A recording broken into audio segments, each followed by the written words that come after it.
Hello, everybody. Welcome back to the Boss Rush Network here at PAX East.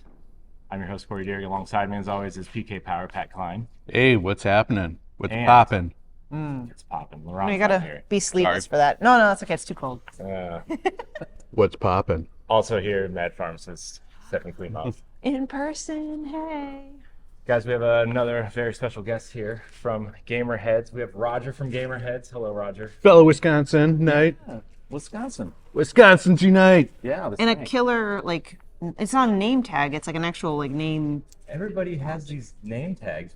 We did not do that. No, we didn't. Yeah, I actually was the one that started this because I showed Baron this, and then Baron Trendsetter. got it, and then he's in. Yeah, because So Baron's the one that told us to get them. I'm like, oh, that's a good idea. Now we know where the source is. Yeah, so if you want to be a professional podcaster, content creator, do what Roger does. Yes, Roger's the man.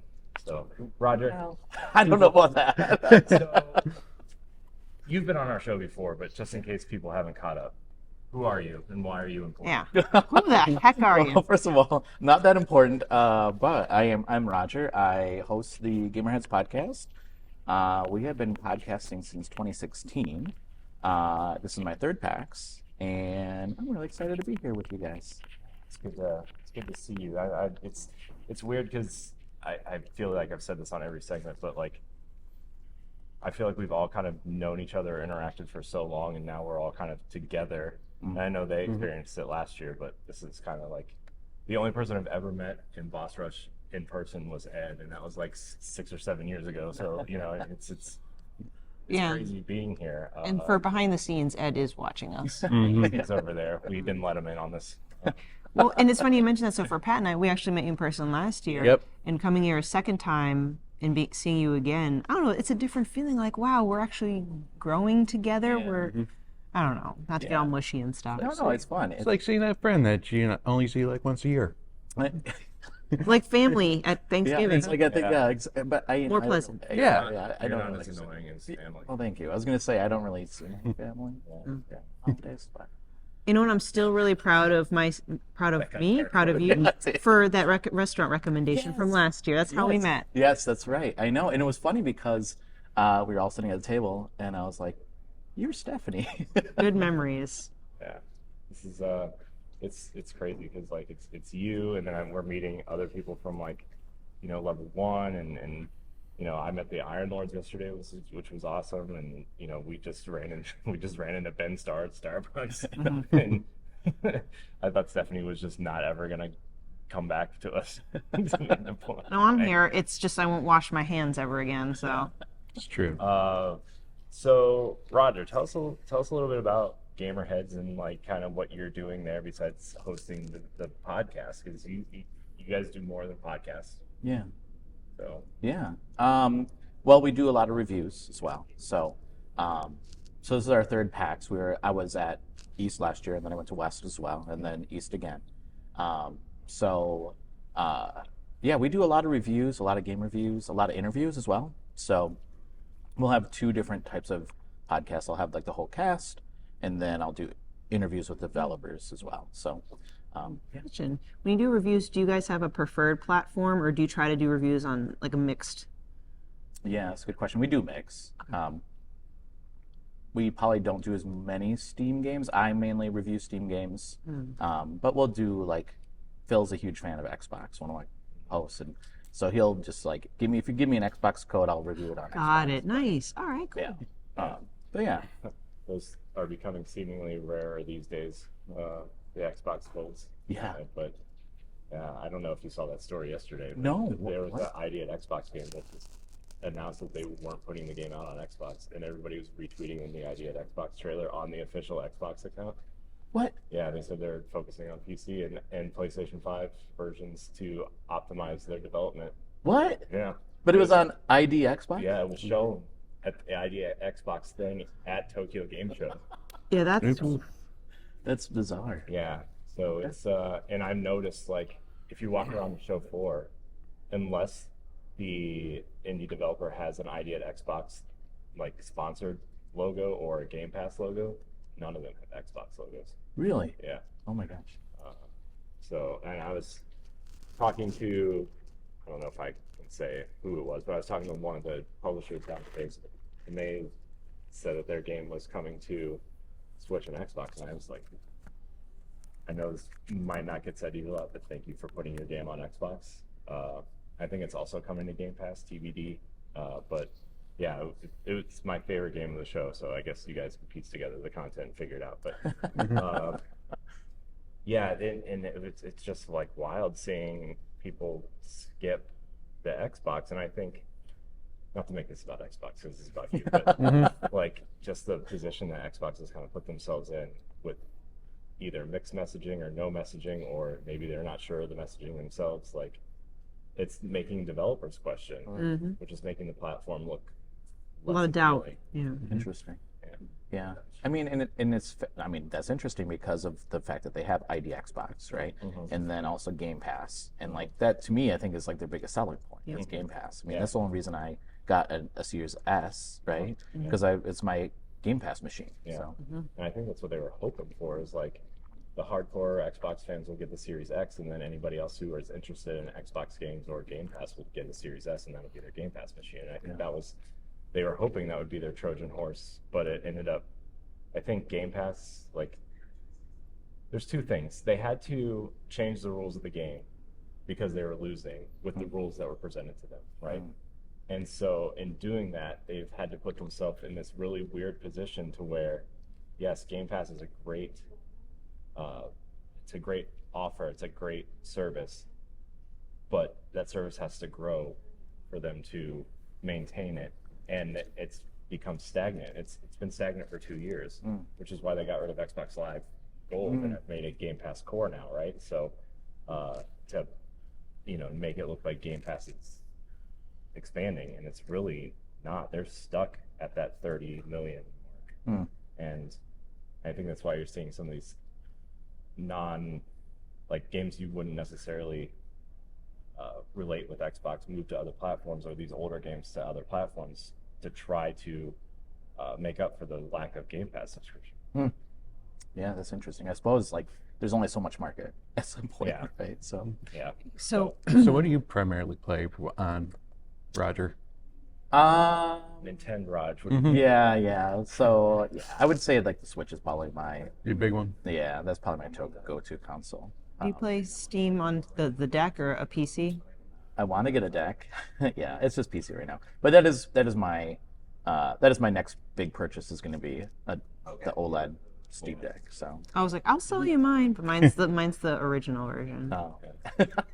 So you could buy an OLED one? No, I don't know. That's a conversation for another day. I have nothing against the Steam Deck. It's just I'm not using it as much as I thought I would, and I feel bad. I feel really bad. Yeah, I was debating for a long time between a ROG Ally and a Steam Deck because of like Game Pass, and I'm a big Destiny fan, so Destiny is not verified for deck because of the anti-cheat stuff that Destiny uses and refuses to cooperate with the compliances of Steam. But also, like, the way Bungie's going right now, the final shape kind of feels like the end of Destiny as we know it anyway. So like, the ROG Ally would support Destiny, but my time with Destiny seems to be, I see the light at the end of the tunnel, no pun intended for Destiny fans. It's a train, run. I'm still going to be a fan of the game, but like, the reason why I was leaning towards the ROG Ally was like, I want to play Destiny handheld mode, but now like there's so many other experiences, and Destiny seems to be winding down to an extent, at least the stories that we've invested in for 10 years. So like now I'm leaning towards the Steam Deck because I prefer the Switch, right? But like, also the Xbox games are available on Steam now. PlayStation's exclusives are moving over, one by one. It's like, man, I feel like the Steam Deck is actually the Trojan horse to getting people more into PC gaming at this point. Yeah. Hey, can I ask you a quick question about Destiny? Yeah. What did you think about the Ghostbusters? Don't get me started.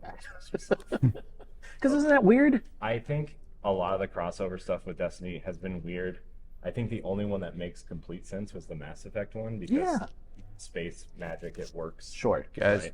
Before Destiny dies, I want to see a Persona 5 crossover with Destiny. Well, see, I actually don't mind video game crossovers. It's when, I mean, to a certain degree. Okay. Right. But but I think that when it's like Ghostbusters, it's like, okay, obviously this is a marketing ploy, right?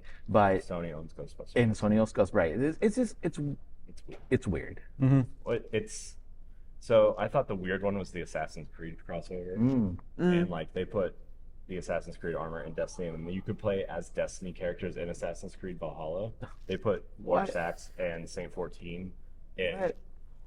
Valhalla, What? and you could play as them like What? as armor, like as armor mods. You could change the armor to look like them, Okay. and that was weird. Yeah.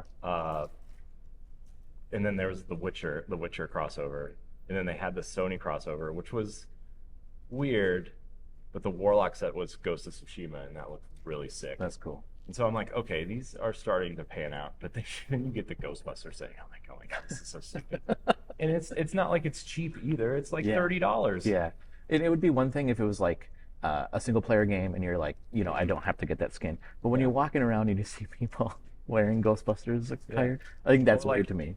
in a game like Fortnite where there's not like a lot of lore and storytelling. Right. It's just like an empty canvas, so Yeah. it makes sense that you can send any character in there. Correct. It's meant to be that. Right. And I'm talking like I play Destiny, but like I know enough about it from seeing it and Corey talking about it. And now you mentioned like Ghostbusters, and I'm like, it's like when anything fantasy, what's that phrase? Like you need to suspend disbelief. Yeah. But then there's a certain level of suspending the disbelief where it's like, Yeah. And I think Destiny did a good enough job grounding, because it takes place on Earth for the most part, and then like the extending planets around Earth, and like it takes place in Russia, right? The last city is in Russia. Actually, I think people have mapped it out. It's actually like the Czech Republic, but we can talk about that later. And like they've set up all this lore and how we got to where we are today to where they're at now. And my name is Bife, who's a big Destiny lore person, tweeted out like a week ago, because the collector's edition for the final shape is out, and he's like, I have a 52-page script for my Destiny story so far, and I haven't even gotten to Destiny 1 yet. holy moly. Yeah, he's gonna put out like a 7-hour video of just Destiny, the story of Destiny up to the final shape. Wow. That's And yeah, I'm like, man, 52 pages. You are a good thing you're making money off of this, because it's a lot of pages. yeah. But yeah, going back to the Steam Deck, like, 'cause that's where this. I was looking at Stephanie's last night. It's a big device, but it also looks like something I would probably play pretty regularly. Yeah. And Steam Deck looks cool. I do have to admit. But now they're saying there's going to be like a second one maybe next year. So do I wait for that now? Yeah. Plus, like the Switch 2 is coming out. Save your money. Start saving up this year. This is the year to save up for next year. How do you feel about the Switch 2 rumors that are kind of floating around? Which ones? Yeah, which ones? I think it's weird. The one thing I'll say is that it was weird that when people were complaining how, Nintendo delayed the Switch 2, Nintendo didn't even say anything about Exactly. releasing the Switch, so they didn't weird. delay anything. That's just people Media who speculated exactly. delayed their own speculation. Exactly. In fact, like one of the first kind of rumors, and Corey, this is kind of what you and I were putting our money on, is that they were going to just set for a 2025 release. That was initially it. Then they were like, 2024, and then was it got delayed. I'm like, what is happening? Yeah. I've always heard Q1 2025, based on people that I know working at other places. Not that they know much either, but it's something that I've always heard. And when the 2024 rumors start coming out, it's not coming out in the fall. They're not going to they found out that if you put a Nintendo device out at any point in the year, people are going to buy it, right? And I think Sony's kind of figuring that out too, right? With these PlayStation 5 Pro rumors somewhere within the next 6 to 9 months. Like, maybe they put it out later this year, and maybe they want to get it out before Nintendo gets their console out. And I think Nintendo has really figured it out. Coming from Ed and I started Pal Block when the Wii U was the hot item, right? And we were talking about hit games like Mario Tennis Ultra Smash and Paper Mario something Color Splash, I think was the Wii U game. And when the Switch came out, we finally had things to talk about. Yeah. I think we talked about Breath of the Wild for like the first 3 months of the year before the Switch even came out. And so, yeah, I think Nintendo. What I was telling everybody here, like Nintendo's current leadership, right, is way more conservative in a business sense, not a political sense. Everybody, calm down. I think they're way more conservative, and they see what's working. I think they want to continue to see what's working with. I mean, the hybrid model is working. It takes the handheld, which Nintendo is the best at, mixed with the home console, which they haven't really succeeded with, probably, to be honest, besides the Wii, since like the Super Nintendo. Yeah. And they've made a device that everybody enjoys and loves, and they can focus their resources on one library instead of three, because during the Wii U, it was the Wii U, the 3DS, and then the mobile space, which I think a lot of people forget about because the Switch is so successful. So, I mean, how do you feel about those kind of sentiments? Yeah, no, I agree. I mean, I think I've always thought this. Nintendo is probably one of the best business models, right? Because they are conservative, like you said, but I also think like they do like to try new things and introduce new concepts. But in the same sense, they know, like, for the most part, like what's going to work, right? They have a lot of history. They know. They've been around for a while. They've been a while, right? And they're like Apple in that way, right? Like they come out with a new product, you have people that are like, "Ooh, I need to go buy that right away." It's weird to me on the other side where PlayStation just came out and said PlayStation 5's at the end of their life. Like, wait, what are you talking Let's about? make a PlayStation Pro. Yeah. Oh, well, didn't you guys just start? Well, that's the weird thing. In the PS VR 2, what happened Pause there? production because they have too many backlogs. They have too many, yeah. But the problem is that they're not coming up with new games with it. They're not focusing. I mean, I don't know The if Vita problem all over again. well, that's what I'm wondering. Is it more that they spreading themselves too thin with their marketing? I'm not sure. But the other thing, I mean, and we can all look at it too. Like, unfortunately, there's a lot of layoffs in the industry, right? And I don't know if it's affecting the production of those games, but I will say, for the most part, at least what we've seen so far, is Nintendo, like, the proprietor of Nintendo, hasn't had any layoffs, right? Yeah. So, I don't know. It's a weird time in the industry right now. Yeah. I think it might be, this is my speculation, it's just the focus on the AAA with Sony. Nintendo, they make games of all sorts of qualities, ranging from the AAA blockbusters like Mario and Zelda to maybe a more lighter Kirby, or even just something Mario versus Donkey Kong. It's When you mention quality, even if it is at that level, they're all still high quality games. yeah. And on that point, Pat, like they also aren't spending their money on production, like voice acting and motion capture and making sure everything looks as cinematic as possible. Like, don't get me wrong, something like The Last of Us looks beautiful. The acting is amazing, but that's where most of your budget Money is pit. going. And if you have to change something in the game, you got to bring those people back in to recapture and re-voice act everything, and that costs money. Whereas Nintendo, like, as much as you want the big budget cinematic Zelda experience, they're not going to give that to you, and I think that's made them, for better or for worse, like succeed past. And they're not experiencing anything else that any of these other companies are experiencing, so. Well, they know their brand. Yeah. That's the thing, right? And I know, like, people are going to complain, and you always hear this, like it's kind of cartoony, it's whatever. For kids. Yeah, it's for kids, but they know their brand. And, I mean, you got to respect them for that, so.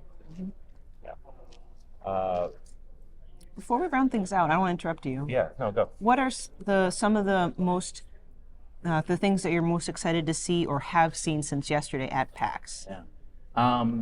If you haven't played the game, Tape the Tape. It is a roguelike hockey game. Something that I didn't think was going to work. Because, roguelike sports game seems weird to me, right? What's roguelike about it? Well, so you have a main character, and then you get side characters, and you then progress to take on other teams, so you can pick different paths, similar to any other roguelike game. And through winning games, you get hockey pucks, and then you can use those to spend on your character, on your main character, but the side characters that you get, like the other characters that are playing your team, they quit or leave after you lose in that progression. round. And then you also get power-ups in the progression, so you can apply them to those players. But once that you end your run on that, this starts all over. Interesting. Yeah, I will say though, like when I was talking to them, they said that it's rogue-like light, right? Like, Yes. doesn't feel as punishing as some of the other roguelikes. But it's all hand-drawn 2D art in a 3D environment. It plays, yeah. Have you ever played like the '90s hockey games, like NFL hockey? Oh my gosh, it plays like that. It's so good. It is so fun. Tape the tape. Tape the tape. Okay. They're at Null. The Null Games is the one that's publishing them. I don't remember the booth, but they're here. Cool. Yeah. Have you stopped by the Midwest Games booth? I'm plugging their stuff everywhere. It's my favorite booth here so far. I stopped to say hi. I meet with them Sunday, I believe. Just because we're from the Midwest as well, right? And they're from Ashwaubenon or Green Bay. Yep. So it's like an hour and a half from me. So I was like, can I come visit you guys sometime? They're like, yeah, just let us know. We'll give you a tour. I'm like, oh, that's so cool. Two games that I recommend. Rah Rah Boom from Guiley Games. Okay. Side scrolling beat 'em up. Awesome. Nice. And then Sorry, I don't want to. and then the music game there. Sorry. I apologize. That was very unprofessional of me, but yeah. So yeah, the music game. I forget what it's called. Lullaby of something, but it's really fun. It's like this music puzzle game. Definitely recommend it. So, Awesome. well, the show's about to start. Yeah. So, Oh, it is. where can we find you? You can find me at our website at gamerheadspodcast.com. You can follow us on Twitter at gamerheadspod. Yeah, those are probably the best ways to find us online. Great. Roger, it was great seeing you. Yeah. Everybody out there, check out Gamerheads, or else. check out bossrush.net, Or else. and subscribe to our YouTube channel at Boss Rush Network. And stay tuned for more interviews from PAX East. Bye. Bye.